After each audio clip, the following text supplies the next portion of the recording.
Hello, everyone. This is Chala Dinkoy, CEO and founder of the Repositioning Expert.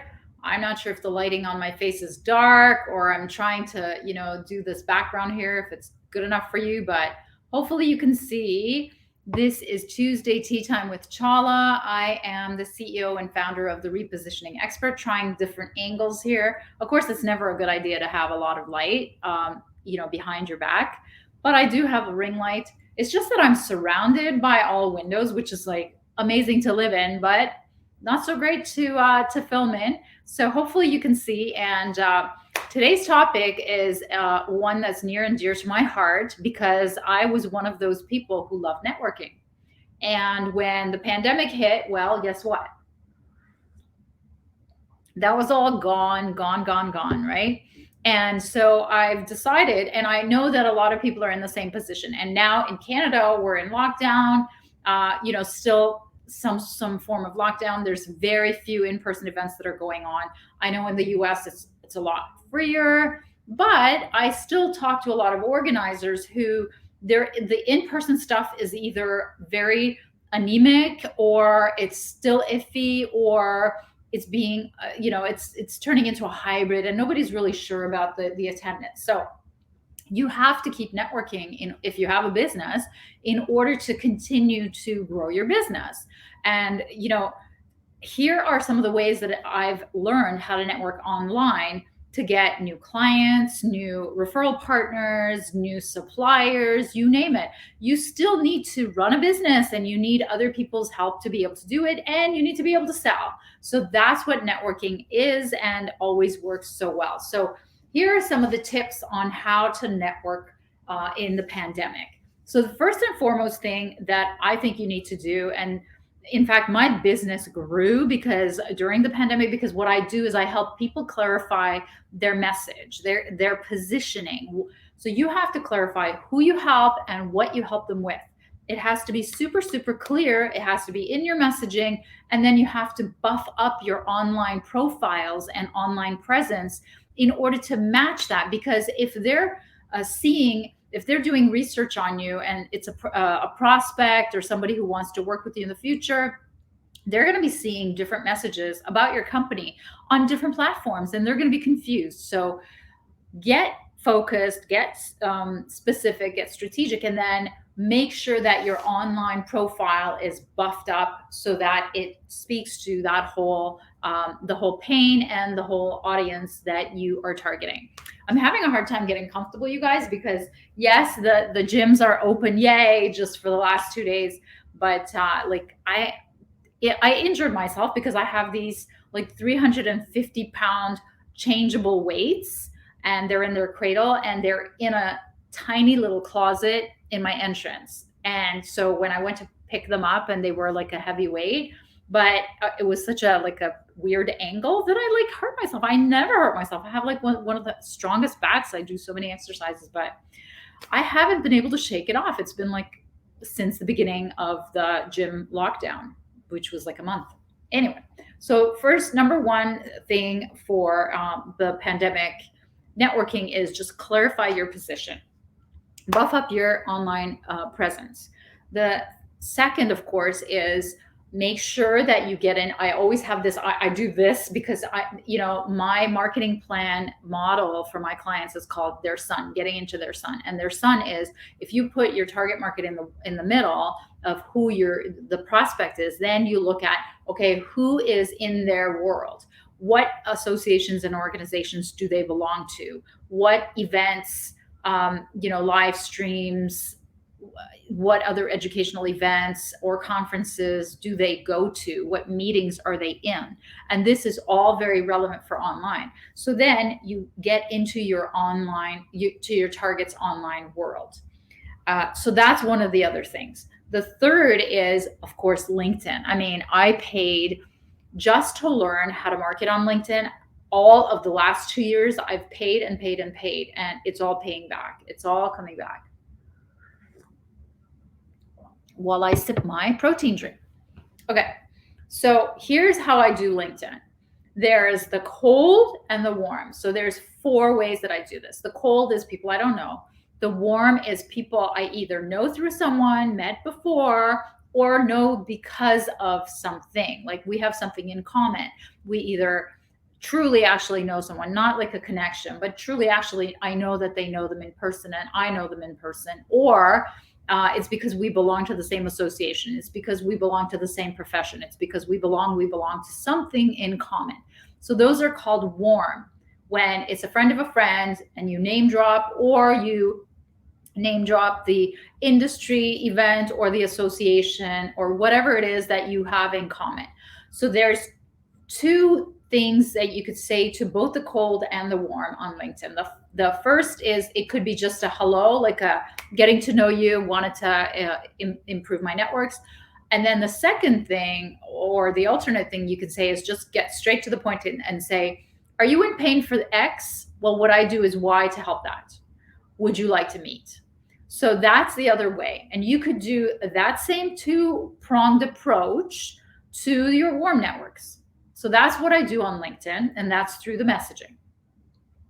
Number 4 is, of course, I attend their virtual industry events, their supplier events, and their vendor events. Those are just an orgy of prospects that you wouldn't even know what to do with if you could capture all of their attention, information.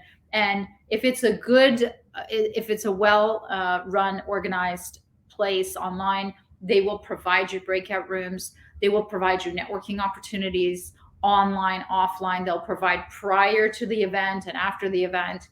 But a lot of them are just running by the seat of their pants. It's just a Zoom room or some other platform that they've thrown up, and they haven't really given thought to, well, how are we going to replace that actual, the cocktail, the networking, the lunch portion of it. There's still lots of industries that are still coming to terms with how to do that properly. But if you do attend, then you get to see who is attending. You get to see their names on the Zoom. You get to see sometimes their faces, and so on. So make sure that you attend. In some cases, they allow you to meet through the breakout rooms. And in the cases where they don't, take note of the names and see if it's somebody that you can actually reach out to and prospect with, or have a partnership with, or have something of value to say to in a meet and greet afterwards. So here is like a huge tip. And I met a woman who was already doing this to great success, and I've been doing this as well. What I do is I take a screenshot of the meeting that we're all attending. And if it's a person I don't know or haven't spoken to in a long time, I make sure that either their name or their picture is in the screenshot. And when I'm reaching out to them, whether on email or LinkedIn DM, I attach the screenshot and say, how did you like the networking meeting? Or how did you like the topic? Or what did you think of the speaker? Or what brought you to this event? Or, wasn't it great to join to this, whatever it was? So then that warms up the prospect, and it makes you look like you're not a crazy stalker just trying to sell to them, that you're from their world, that you were there, and that you're at least somewhere interested in what they are.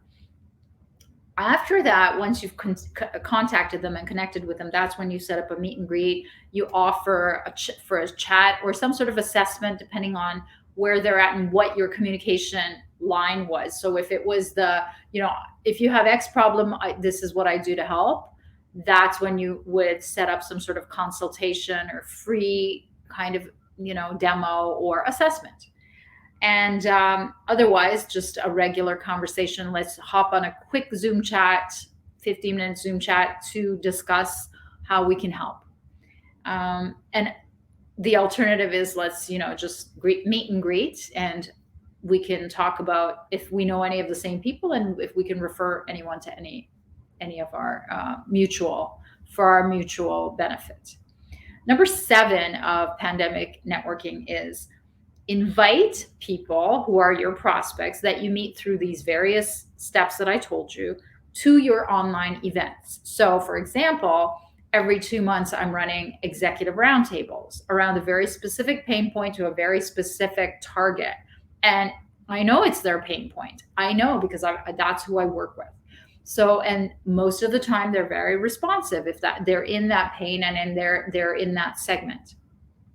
So invite them to podcasts, invite them to live streams, invite them to these virtual roundtables, invite them to masterclasses, invite them to be a co-presenter with you somewhere. Just invite them to something online where they're going to be, coming into your world and meeting you. And that is really the essence of online networking. Is it doesn't look like having, a coffee together. It doesn't look like lining up at the bar together or even in the bathroom lineup together. So you have to be more creative and you have to do more outreach to be able to reach the people that you want. Because if you just go and show up at these online events, it's not going to work. You need to do the extra steps that I'm telling you. And then, of course, you need to have some sort of marketing collateral that is a rinse and repeat every month, every week, something that puts them on your marketing train, that they are reminded of you. You're in their inbox on a regular basis. And so for me, that's my newsletter. So you put them into your newsletter, with their permission or with assumed permission, and they can opt out. And they get to know you through your articles, through your stories, through your videos, through your collateral that comes out. So the networking portion is just the tip of the iceberg. You're just getting them to take, note of you and pay attention to you. And then, of course, you put them into your marketing train, and then they get to hear you, and you hit them and hit them and hit them, and 7 to 12 times of you hitting them. If they're in pain, they're going to buy from you. And the last advice I have about, pandemic marketing is to do it consistently. So that's why I want my clients to niche in on a specific industry, because an industry has periodic meetings of the same kind of people. An industry self-gathers these people into events that they regularly present different value-added options to. And I want you to be there with all the other people who you're targeting. So, but do it consistently, do the outreach consistently, join these events, online events consistently. And there's my 12-year-old coming home. I tell you, that is crazy weather we're having outside. Crazy weather. I'm doing. Crazy. Welcome home, Logan. It's my Tuesday. Like my computer. It's my Tuesday tea time with Chala. Would you like to say hi to our viewers? So, guys, we're doing live. Yeah. I was just finished, actually. My computer. Your computer is? I was updating some stupid iOS update, like it always does, because Apple sucks. Well, I want to say goodbye because I'm going to say hello to Logan, and so. Don't forget to do networking during the pandemic, because I know that in-person networking has stalled, but it doesn't have to stop. Stay safe and social distance. Social distance. Thank you, Logan. It's been a while since we've done a show together, but maybe next time. Take care, everyone. Woo!